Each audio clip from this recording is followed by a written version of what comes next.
Bismillahirrahmanirrahim. Assalamualaikum warahmatullahi wabarakatuh. Salam sejahtera untuk kita semua. Sahabat Dalyana berbagi dimanapun saja berada. Jumpa lagi kita melalui channel Dalyana berbagi ini untuk kembali melanjutkan pembahasan terkait dengan jawaban-jawaban pertanyaan-pertanyaan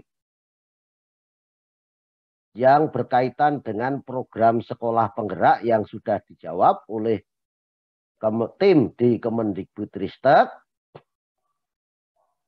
yang terdapat di laman program sekolah penggerak. Kalau pada bagian 11 yang lalu sudah kita bahas sampai nomor 64, ya. Tidak apa-apa, kita ulangi lagi untuk bagian 12 ini. Kita akan bahas masih terkait dengan digitalisasi sekolah penggerak. Masalahnya adalah tentang bagaimana cara mengakses perangkat ajar dan modul ajar. Bagaimana pertanyaan-pertanyaannya dan jawaban-jawabannya akan saya bagikan melalui share screen berikut ini.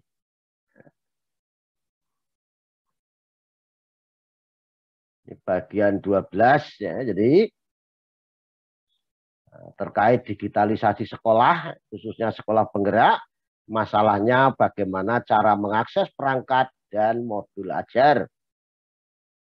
Pertanyaan nomor 64, bagaimana cara mendapatkan platform Merdeka Mengajar, meskipun ini bisa saya jawab, sudah dijawab di bagian 11, tidak apa-apa kita ulangi. Ya.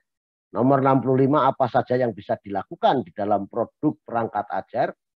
Apa perbedaan antara menandai dan mengunduh perangkat ajar? Apakah perangkat ajar bisa diakses secara luring? Bagaimana cara mencari modul ajar yang dibutuhkan? Nah, jawabannya adalah sebagai berikut. Ya. Nomor 64 dulu kita ulangi ya.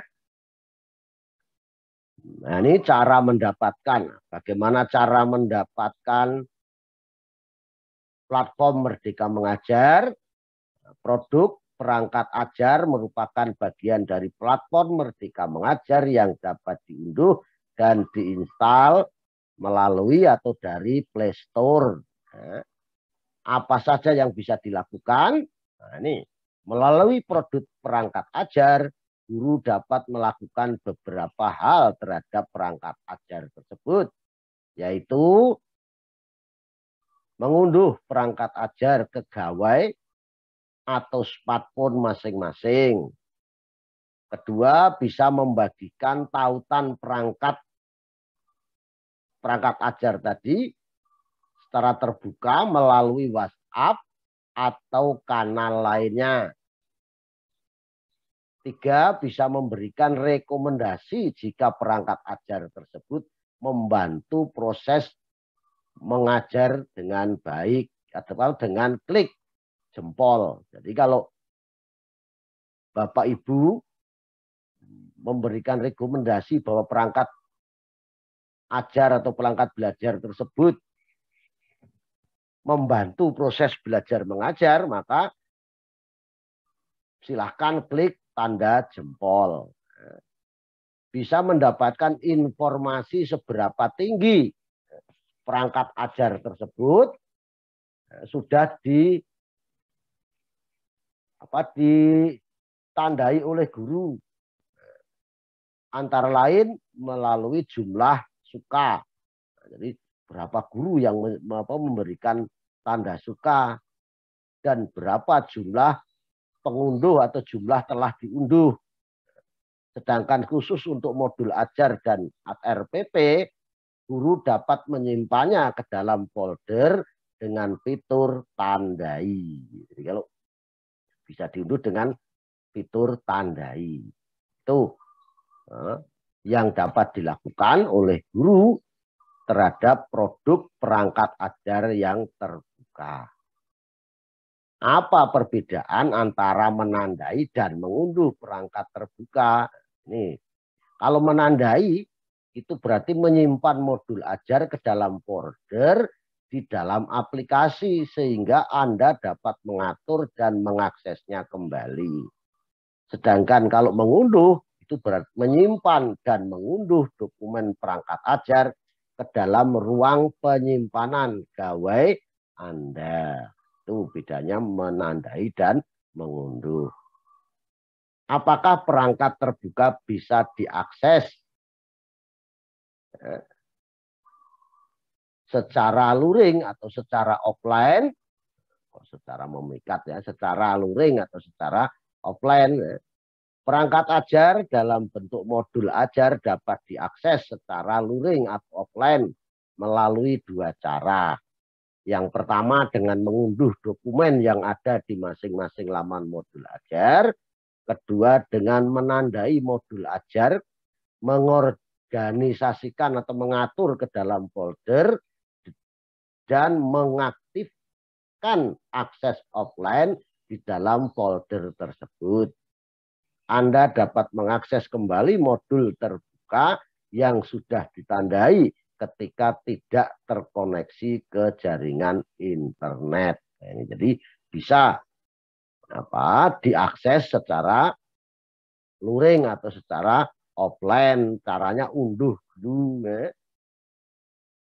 atau dengan menandai, kemudian mengorganisasikan ke dalam folder dan mengaktifkan akses offline di dalam folder tersebut. Nah, kemudian Bapak Ibu dapat mengakses kembali modul terbuka yang sudah ditandai ketika tidak ada jaringan internet atau tidak terkoneksi dengan internet. Nomor 68, bagaimana cara mencari modul ajar yang dibutuhkan? Saat ini Anda dapat memfilter pencarian berdasarkan mata pelajaran, fase dan kelas, serta topik yang diinginkan melalui filter menu. Jadi untuk mencari dapat memfilter melalui pencarian berdasarkan mata pelajaran, fase dan kelas, serta topik yang diinginkan melalui filter menu. Nah, untuk bagian 12 kita cukupkan sampai nomor 68, insya Allah, tentang penguatan SDM sekolah, pertanyaan nomor 69 dan seterusnya, kita akan bahas di bagian ke-13 dan seterusnya. Mudah-mudahan ini bermanfaat dan cukup jelas jawaban-jawaban tersebut. Seandainya ada yang masih ingin ditanyakan, silakan boleh ditulis melalui komentar di bawah video ini atau ditanyakan langsung melalui laman program sekolah penggerak. Mudah-mudahan bermanfaat. Kurang dan lebih saya mohon maaf. Saya akhiri. Billahi taufiq wal hidayah. Assalamualaikum warahmatullahi wabarakatuh. Salam sejahtera untuk kita semua. Dan terima kasih.